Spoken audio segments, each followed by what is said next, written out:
Hi, this is Eloka. Welcome in this first video where I want to show you the process of how I make the stickers you can find on my Etsy shop. I'll show you each step from the drawing to the final result.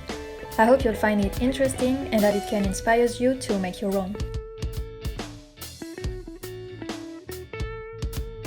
When I want to create new sticker, I can already know what subject I want to illustrate or, like this time, don't have a precise idea in mind. So I choose to flip through my sketchbook to look for a drawing that inspires me and that I think can be great to turn into a sticker. As spring is here, I felt like these two floral sketches could be great and a colorful way to bring a bit of nature in my stationery.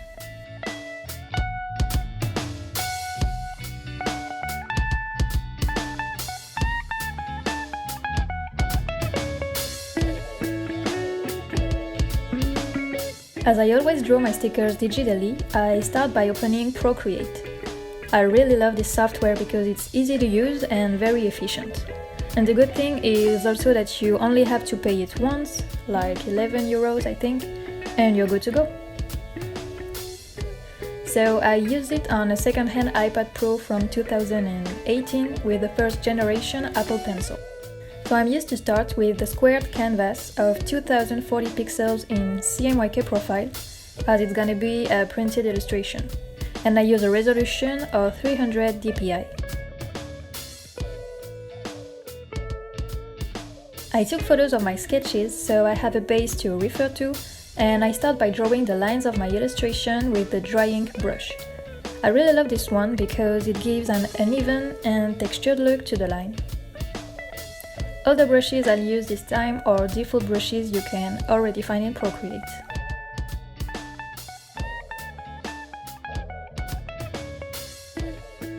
For the colors, I just knew that I wanted to use some red and some blue based on my sketches. I usually like using bright colors but a bit muted, and in this first illustration I decided to go with colors that work well together, as they are simply variations of the three primary colors, red, yellow and blue. I usually start by applying my colors in a flat layer with the syrup brush, then I add some variations with the medium nozzle spray paint. It allows me to create nice textured gradients that are not super regulars. You can't really see it on the screen, but if you can experiment with it, you'll see that the effect is really nice. Next, I'm adding details a bit darker than the base colors using the 6B pencil, which gives a sketchy aspect to it. At the end, I like adding some white accents, still using the drawing brush, to make some elements pop a bit more. Finally, I decided to add some leaves to make a reminder of the second design I will draw that you'll see right after this one. When I create the design of my stickers, I keep in mind that I will let a border between the drawing and the cut line, so I try to dispose my elements in a way that can stay eye-pleasing considering that.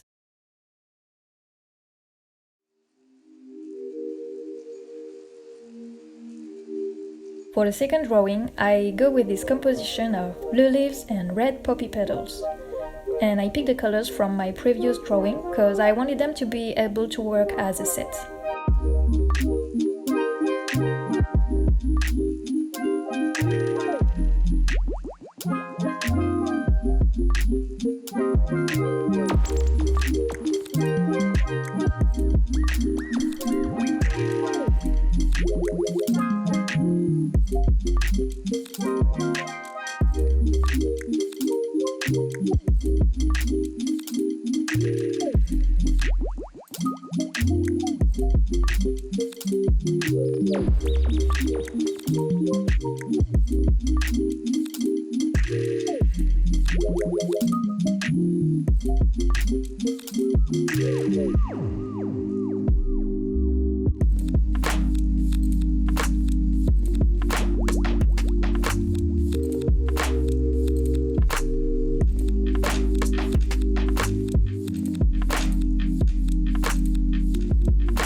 Then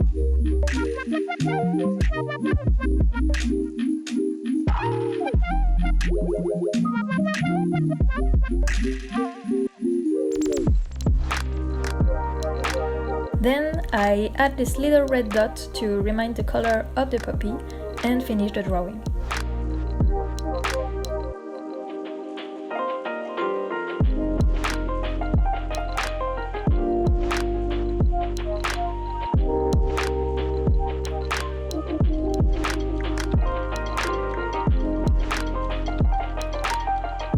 Once I finish my drawings, I export them from Procreate into my computer as PNG images, so I can have only the design and no background attached to it, because it will be easier for the next steps. As I will use the Silhouette Portrait machine to cut my stickers, I'm gonna work in the Silhouette software. It will be easier for me, but of course you can use Photoshop instead or any software you prefer.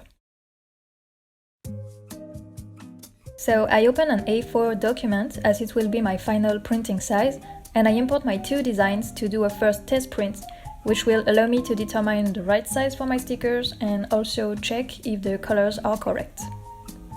I decided to make them big enough so they can be used alone.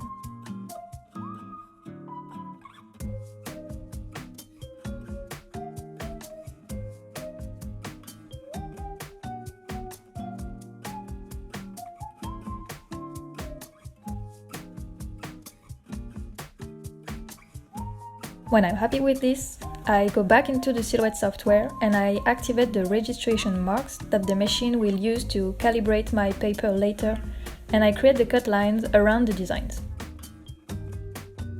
If you want a more in-depth explanation about how I use the Silhouette software and the cutting machine, don't hesitate to let me know in the comments and I can make a specific video about it.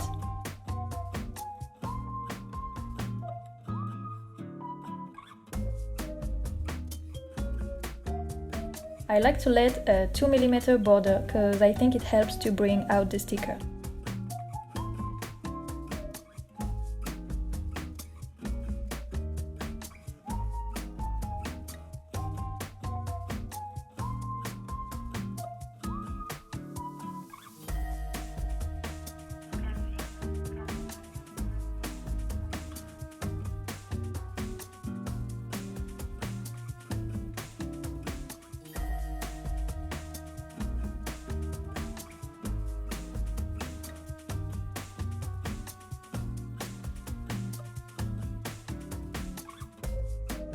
Then I duplicate the stickers and organize them to fill the page as much as I can, and I make sure to stay inside the registration borders and that there is no overlapping between the cut lines.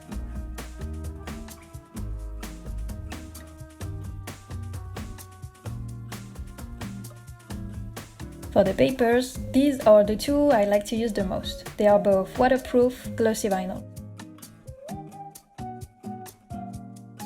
This time I go with the photo paper direct one, and I set my printer to glossy photo paper with high printing quality, as I want to get the best of it.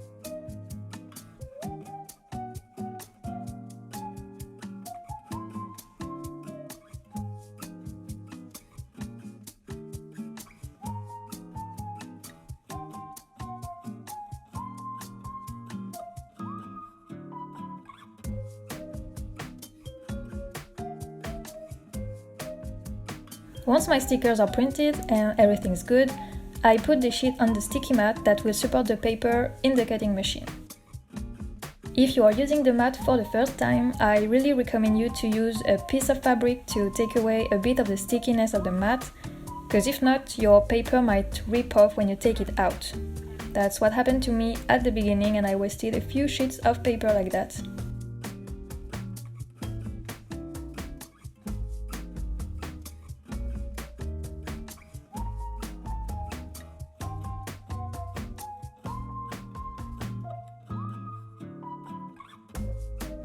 When the mat is placed in the machine, I open the send window in the software and select the outline cut option.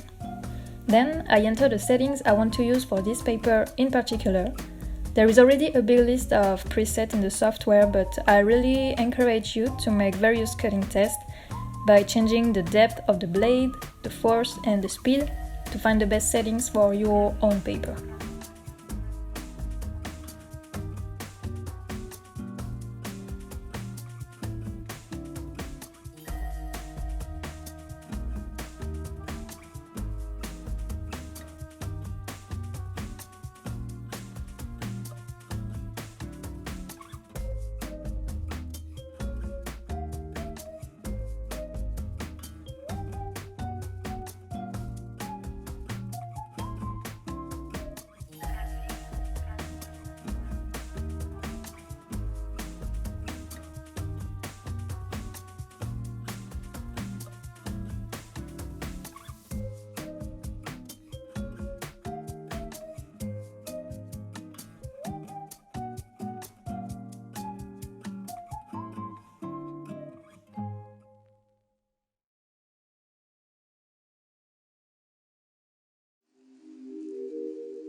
When the cutting step is done, I can finally go on with the most satisfying part, taking off the paper and revealing the stickers.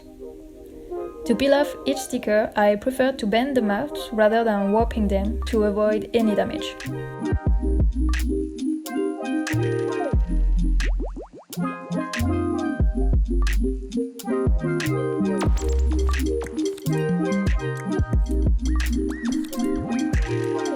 And here they are, my stickers are now good and shiny, ready to be used.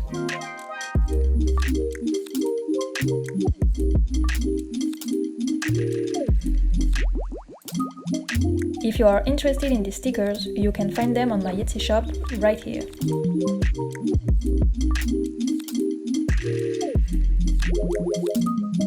Thanks a lot for watching this video, and I hope to see you next time.